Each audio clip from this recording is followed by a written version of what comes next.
नमस्कार दोस्तों, आप लोगों का स्वागत है विंदेश मैथ्स में। हम लोग आज हिंदी पढ़ना शुरू कर रहे हैं और देखेंगे कि यूपी ट्रिपल एससी से जितने भी क्वेश्चन पूछे गए हैं और ऐसे क्वेश्चन पूछे जा सकते हैं आगे आने वाले लेखपाल की परीक्षा में, और लेखपाल में कैसे क्वेश्चन पूछे गए हैं वो सारा डिटेल में हम पढ़ेंगे और बहुत अच्छे से ट्रिक बेस में इन सारी चीज़ों को पढ़ते चलेंगे। क्वेश्चन और क्वेश्चन के बाद उससे कितने क्वेश्चन बन सकते हैं, कैसे क्वेश्चन बन सकते हैं, वो पूरा चीज़ हम पढ़ेंगे। तो हम लोग दोस्तों स्टार्ट कर रहे हैं, क्वेश्चन लेंगे और उसका पूरा डिटेल में पढ़ेंगे कि पूरे ऑप्शन पढ़ेंगे कैसे क्वेश्चन पूछे जाते हैं और कैसे क्वेश्चन पूछे जा सकते हैं। तो आप लोग देखेंगे कि बहुत अच्छा पढ़ाने वाले हैं, आगे देखना। तो चलिए दोस्तों स्टार्ट करते हैं देरी न करते हुए। सबसे पहला क्वेश्चन कह क्या रहा है दोस्तों? कह रहा है कि हिंदी किस भाषा परिवार की भाषा है। तो सबसे पहले दोस्तों इस क्वेश्चन को समझेंगे तो सबसे पहले आप इसका टिक क्या करेंगे? A option. ए ऑप्शन सही है, यानी बहुरूपी परिवार की हिंदी भाषा है। अब दोस्तों आप देखेंगे कि भारत में 4 ही भाषा परिवार हैं, एक बहुरूपी, दूसरा द्रविड़, ऑस्ट्रिक और चीनी तिब्बत। अब जो भारतीय लोग सबसे ज्यादा बोली जाने वाली जो भाषा है वो 73% बहुरूपी परिवार की भाषा बोली जाती है। 73% दोस्तों, 25% द्रविड़ बोली जाती है दोस्तों। उसके बाद 1.3% ऑस्ट्रिक बोली जाती है। चीनी तिब्बती भाषा बहुत कम बोली जाती है, 0.7% बोली जाती है दोस्तों। तो सबसे ज्यादा भाषा कौन सी बोली जाती है? हिंदी, क्योंकि हिंदी किस परिवार की है? बहुरूपी परिवार की। तो ये भी क्वेश्चन पूछ सकते हैं कि सबसे ज्यादा बोली जाने वाली भाषा कौन सी है भारत में। तो आप कह सकते हैं बहुरूपी परिवार में जो आती है हिंदी, यानी हिंदी 73% बहुरूपी परिवार ही बोली जाती है। तो 73% रूल हिंदी का है, तो भारत में सबसे ज्यादा बोली जाने वाली भाषा हिंदी है। अब इससे ये भी क्वेश्चन पूछा जा सकता था। दूसरी बात आप देखेंगे दोस्तों, हिंदी जो है ये आकृति के दृष्टि से या रूप के आधार पर वियोगात्मक एवं विश्लिष्ट है, कहा जाता है इसको। तो सबसे बड़ा भाषा परिवार जो है, आप ये भी क्वेश्चन पूछ सकते हैं कि भारत में सबसे बड़ा भाषा परिवार कौन है? तो बहुरूपी है, क्योंकि 73% केवल यही अकेले थामता है। तो ये आप समझ गए होंगे दोस्तों। चलिए दोस्तों अगला क्वेश्चन देखते हैं डिटेल में। चलिए दोस्तों अगला क्वेश्चन देखते हैं। अगला क्वेश्चन कह रहा है हिंदी भाषा का जन्म हुआ है, यानी हिंदी भाषा का जन्म कैसे हुआ है, ये किस प्रकार हुआ है। तो हिंदी भाषा का जो जन्म हुआ है इसका आंसर होगा दोस्तों, आप देख सकते हैं इसका आंसर सही होने वाला है ए ऑप्शन, यानी अपभ्रंश से। ये कैसे आप दोस्तों कह सकते हैं? तो ये हिंदी का क्रम देख लेंगे दोस्तों, उसी से समझ में आ जाएगा कि कैसे इसका जन्म हुआ है। तो हिंदी सबसे पहले क्या आया दोस्तों? संस्कृत। संस्कृत से बनी, इसके बाद परिवर्तित रूप हुआ संस्कृत का, तो पाली भाषा आई, यानी पाली का अपभ्रंश कह सकते हैं संस्कृत है। फिर पाली भाषा से परिवर्तित होकर प्राकृत आई, प्राकृत से परिवर्तित होकर अपभ्रंश आई, अपभ्रंश से परिवर्तित होकर अवहट्ट आई, अवहट्ट से परिवर्तित होकर प्रारंभिक हिंदी आई। लेकिन अगर पूछ ले कि इसका प्रारंभिक हिंदी का यानी हिंदी का जन्म कैसे हुआ, तो अवहट्ट नहीं कहेंगे, इसका हम कह देंगे अपभ्रंश। यानी अगर पाली भाषा कैसे आई तो वो संस्कृत से आई, प्राकृत भाषा किससे आई दोस्तों पूछ ले तो पाली से आई, अगर अपभ्रंश कैसे आई तो प्राकृत से आई, अवहट्ट कैसे आई दोस्तों तो आप बता सकते हैं अपभ्रंश से। और हिंदी को हम अवहट्ट ना करके इसका जो जन्मदाता है वो अपभ्रंश है। तो दोस्तों इसलिए हम प्रारंभिक हिंदी को क्या कह देंगे? अपभ्रंश। तो आपके समझ में आ गया होगा दोस्तों कि हिंदी भाषा का जन्म हुआ है अपभ्रंश से। संस्कृत, फिर पाली, फिर प्राकृत और फिर अपभ्रंश, फिर अवहट्ट और प्रारंभिक हिंदी। ये क्रम भी पूछ लिया जाता है दोस्तों क्वेश्चन में, तो ये चीजें आपको याद होनी चाहिए दोस्तों। चलिए दोस्तों अगला क्वेश्चन देखते हैं। चलिए दोस्तों अगला क्वेश्चन देखते हैं। तो क्वेश्चन कह रहा है कि कौन सी बोली अथवा भाषा हिंदी के अंतर्गत नहीं आती। ये दोस्तों सभी क्वेश्चन पूछे गए हैं, तो इसीलिए हम पढ़ रहे हैं, अब डिटेल में पढ़ेंगे। अब कह रहा कौन सी बोली अथवा भाषा हिंदी के अंतर्गत नहीं आती। तो आप दोस्तों एक चीज देख लेंगे कि भाषा जो होती है हिंदी परिवार में वो 5 है, भाषाएं 5 हैं दोस्तों। अगर और बोलियां जो दोस्तों होती हैं भारत में हिंदी परिवार में अगर देखा जाए तो 17 होती हैं दोस्तों। तो ये चीजें हम आगे डिटेल में पढ़ाए हैं, आगे देखेंगे अभी आगे आने वाले में। तो आप यहां से देख लेंगे, यहां से जो राइट आंसर इसका होगा दोस्तों वो हमारा हो जाएगा तेलुगु, यानी डी ऑप्शन। डी ऑप्शन इसका राइट आंसर होगा। चलिए दोस्तों आगे देखेंगे इसी चीज को डिटेल में। अब इस क्वेश्चन को देखेंगे दोस्तों, कह रहा है कि हिंदी विशिष्ट बोली ब्रजभाषा किस रूप में सबसे अधिक प्रसिद्ध है, यानी किस रूप में जो ब्रजभाषा है सबसे ज्यादा प्रचलित है, प्रसिद्ध है। तो अब हम देखेंगे पहला ऑप्शन राजभाषा, दूसरा तकनीकी भाषा, तीसरा राष्ट्रभाषा, चौथा काव्य भाषा। तो आपको एक चीज पता होना चाहिए दोस्तों, अपने यहाँ की राष्ट्रभाषा तो है ही नहीं। अब राज्य भाषा है लेकिन राज्य भाषा हिंदी है, और पूछ रहा ब्रजभाषा। तो ब्रजभाषा जो सबसे ज्यादा प्रचलित है, प्रसिद्ध है, वो डी ऑप्शन होगा, यानी काव्य भाषा के लिए, यानी गायकी के क्षेत्र में काव्य कवि लोग इनको प्रयोग करते हैं। सबसे ज्यादा ब्रजभाषा कवि लोग प्रयोग में लाते हैं। अब देखेंगे इसी से दूसरा क्वेश्चन कैसे बन सकता है। तो कह रहा कि ब्रजभाषा साहित्य का प्राचीनतम उपलब्ध ग्रंथ, जो ब्रजभाषा का सबसे प्राचीन पुराना उपलब्ध ग्रंथ है वो सुधीर अग्रवाल ने लिखा था, और उसका नाम क्या था? प्रद्युमन चरित। प्रद्युमन चरित पूछा जा सकता है कब इसको किया था, तो 1354 ईस्वी में। तो आप याद रखना कि ब्रजभाषा साहित्य का प्राचीनतम उपलब्ध ग्रंथ जो है सुधीर अग्रवाल ने लिखा प्रद्युमन चरित, और कब लिखा? 1354 ईस्वी में पूछ सकते हैं। और ब्रजभाषा सबसे ज्यादा कवि लोग प्रयोग में लाते हैं, इसीलिए उसको कह देते हैं काव्य भाषा। चलिए दोस्तों अगला क्वेश्चन देखते हैं।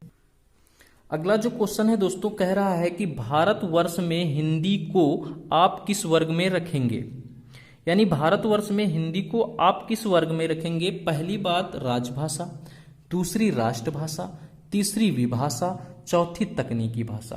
क्योंकि तकनीकी भाषा हो नहीं सकता, विभाषा हो नहीं सकता, क्योंकि विभाषा कोई मतलब समझ में नहीं आ रहा। दूसरी राष्ट्रभाषा, आपको पता है कि भारत में राष्ट्रभाषा नहीं है, तो है क्या ये?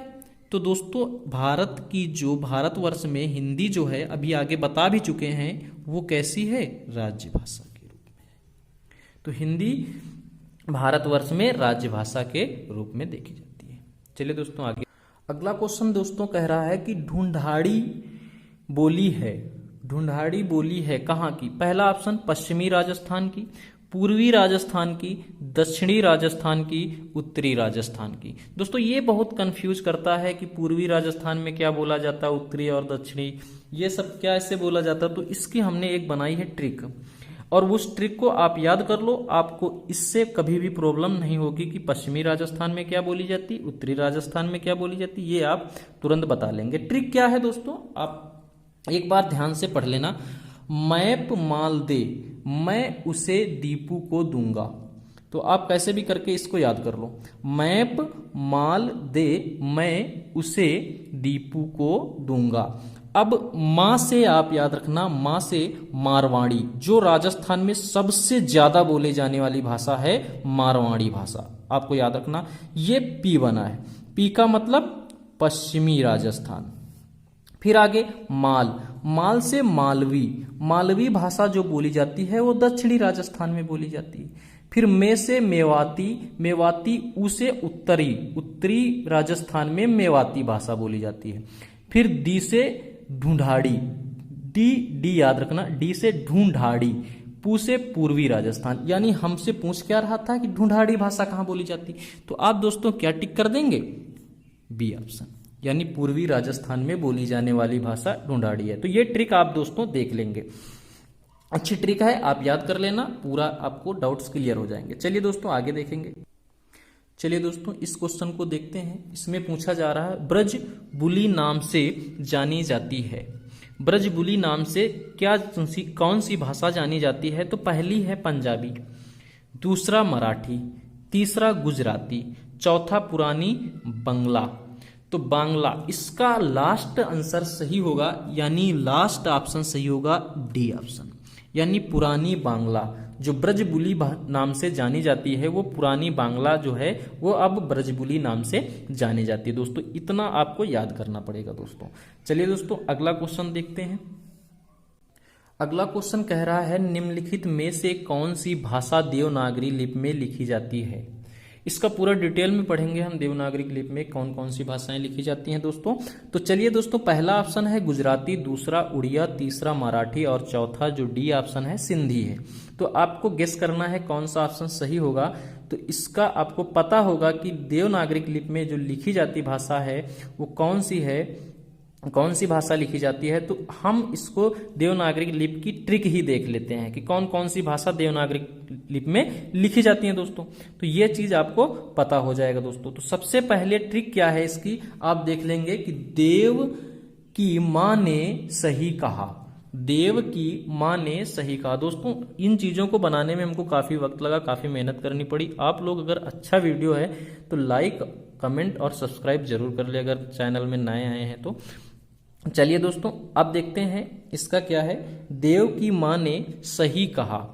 अब देव से हम याद रखेंगे कि देवनागरी लिपि है और कौन कौन सी भाषा बोली जाती है दोस्तों। तो मां से आप ये का जो है इससे कोई मतलब नहीं, लेकिन मां से हम याद रखेंगे कि मराठी भाषा, फिर ने से नेपाली भाषा, फिर सा से संस्कृत आ जाती है और ही से हिंदी आ जाती है। यानी देवनागरी लिपि में लिखी जाने वाली जो भाषा है मराठी, नेपाली, संस्कृत और हिंदी है। अब देख लेंगे कि इसमें पूछ किसका रहा है।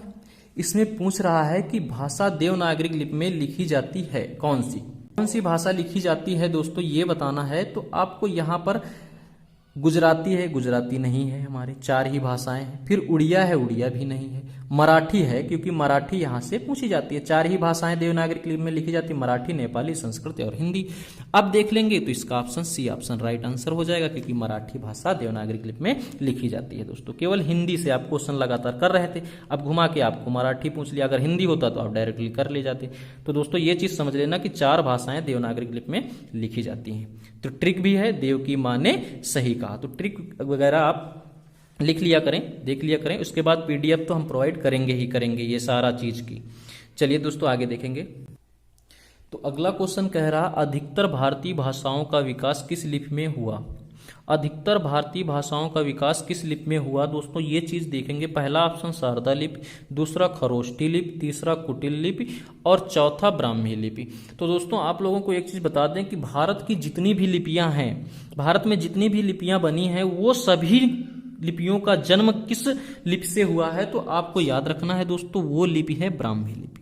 यानी भारत में जो सबसे ज्यादा प्रयोग की जाने वाली लिपि है या सबसे पुरानी लिपि है वो ब्राह्मी लिपि है। ब्राह्मी लिपि से ही सारी लिपियों का जन्म हुआ है दोस्तों।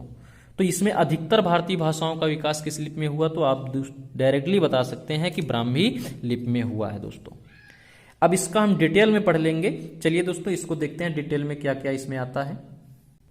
तो चलिए दोस्तों देखते हैं। तो सबसे पहले उत्तरी ब्राह्मी से नागरिक लिपि का विकास प्रयोग वैदिक आर्यों ने किया। सबसे पहले ब्राह्मी लिपि का जो विकास हुआ है किसने प्रयोग किया है, किससे विकास हुआ है, तो आपसे पूछ सकता है। तो आप बताएंगे वैदिक आर्यों। पूछा गया क्वेश्चन है, हमने इसको इसमें डिटेल में ले लिया इसलिए क्वेश्चन नहीं करा रहे हैं। जो चीजें हम डिटेल में ले लेते उन क्वेश्चनों को छोड़ देते क्योंकि उससे संबंधित आप क्वेश्चन कर ले जाएंगे। अब आपसे पूछ ले कि ब्राह्मी लिपि का प्रयोग सबसे पहले किसने किया, तो आप डायरेक्टली बता सकते हैं वैदिक आर्यों ने सबसे पहले किया। उत्तरी से ब्राह्मी लिपि का जन्म कैसे हुआ वो हम डिटेल में देखेंगे। तो सबसे पहले यहां आप देखेंगे कि उत्तरी ब्राह्मी ये 350 ईस्वी तक चली है उत्तरी ब्राह्मी। इसके बाद इसका प्रयोग हुआ, इसके बाद ये पुनः परिवर्तित होकर गुप्त लिपि में परिवर्तित हो गई और गुप्त लिपि 4वीं सदी से 5वीं सदी के बीच में चलती गई। उसके बाद आगे देखेंगे दोस्तों, तो आगे आया था सिद्ध मात्रका लिपि, प्रयोग होकर परिवर्तित होकर सिद्ध मात्रका लिपि आई जो 6वीं सदी से 8वीं 9वीं सदी तक चली है। ये कौन कौन सी लिपि, इसका सिद्ध मात्रक लिपि में परिवर्तित होकर कुटिल लिपि आई। ये दोनों काफी दिन तक चली, 9वीं सदी तक चली हैं। इसके बाद दोस्तों क्या आया, चलिए देखते हैं। फिर दोस्तों क्या हुआ, कुटिल लिपि से परिवर्तित होकर 2 लिपियां आई, एक नागरी एक सारदी। तो नागरी सारदी लिपि आई और इसमें से नागरी लिपि 2 भागों में परिवर्तित हो गई, एक पश्चिमी शाखा एक पूर्वी शाखा। तो पश्चिमी शाखा नागरी लिपि में देवनागरी आ गई और राजस्थानी लिपि आ गई, गुजराती, महाजनी और कैथी ये पश्चिमी शाखा, नागरी लिपि की पश्चिमी शाखा में ये लिपि आ गई। और पूर्वी शाखा में बांग्ला लिपि आई और असमी लिपि आई और उड़िया लिपि आई पूर्वी शाखा में नागरी लिपि की। और दूसरी जो सारदी लिपि है, इसमें कौन कौन सी लिपियां आई? तो इसकी जो लिपियां हैं दोस्तों, वो पहली लिपि है गुरमुखी लिपि। तो गुरमुखी लिपि का किससे जन्म हुआ? तो सारदी लिपि से आई है। फिर कश्मीरी लिपि, लहंदा लिपि और टाकरी लिपि। तो ये सभी लिपियों का विकास हुआ है दोस्तों। तो इस प्रकार ब्राह्मी लिपि मेन थी और उसी से परिवर्तित होकर सभी लिपियों का जन्म हुआ, ये आप देख चुके हैं दोस्तों। चलिए दोस्तों अगला क्वेश्चन देखते हैं। अगला क्वेश्चन कह रहा है कि वर्तमान हिंदी का प्रचलित रूप है। वर्तमान हिंदी में जो प्रचलित रूप क्या है, यानी हिंदी परिवर्तित होकर अब किस रूप में आ गई है, तो ये चीज देखेंगे तो आपको पहला ऑप्शन मिल रहा अवधी, फिर ब्रजभाषा, फिर देवनागरी और खड़ी बोली। इसमें से आपको पता ही होगा कि हिंदी जो अब प्रचलित रूप में आ गई, अब गांव में कैसी भाषाएं बोलनी जाने लगी? खड़ी बोली। हिंदी शुद्ध कोई नहीं बोलता, खड़ी बोली बोलने लगे हैं। तो जो हिंदी का प्रचलित रूप है वो खड़ी बोली हो गया, यानी इसका सी ऑप्शन सही। तो ये आप याद रखना कि वर्तमान में जो हिंदी का प्रचलित रूप है वो खड़ी बोली है। तो धन्यवाद दोस्तों। इसके जितने भी पीडीएफ हैं दोस्तों वो आपको फ्री में मिल जाएंगे, कोई दिक्कत नहीं, सारा पीडीएफ मिल जाएगा। और ऐसे ही पढ़ाएंगे, ट्रिक में पूरी चीजें समझाएंगे, कॉन्सेप्ट भी बताएंगे। आप अगर ये वीडियो देखते रहेंगे तो आप पक्का है कि कोई भी क्वेश्चन आपसे छूटेगा नहीं, क्योंकि डिटेल में हम पूरा समझा देते हैं। चलिए दोस्तों।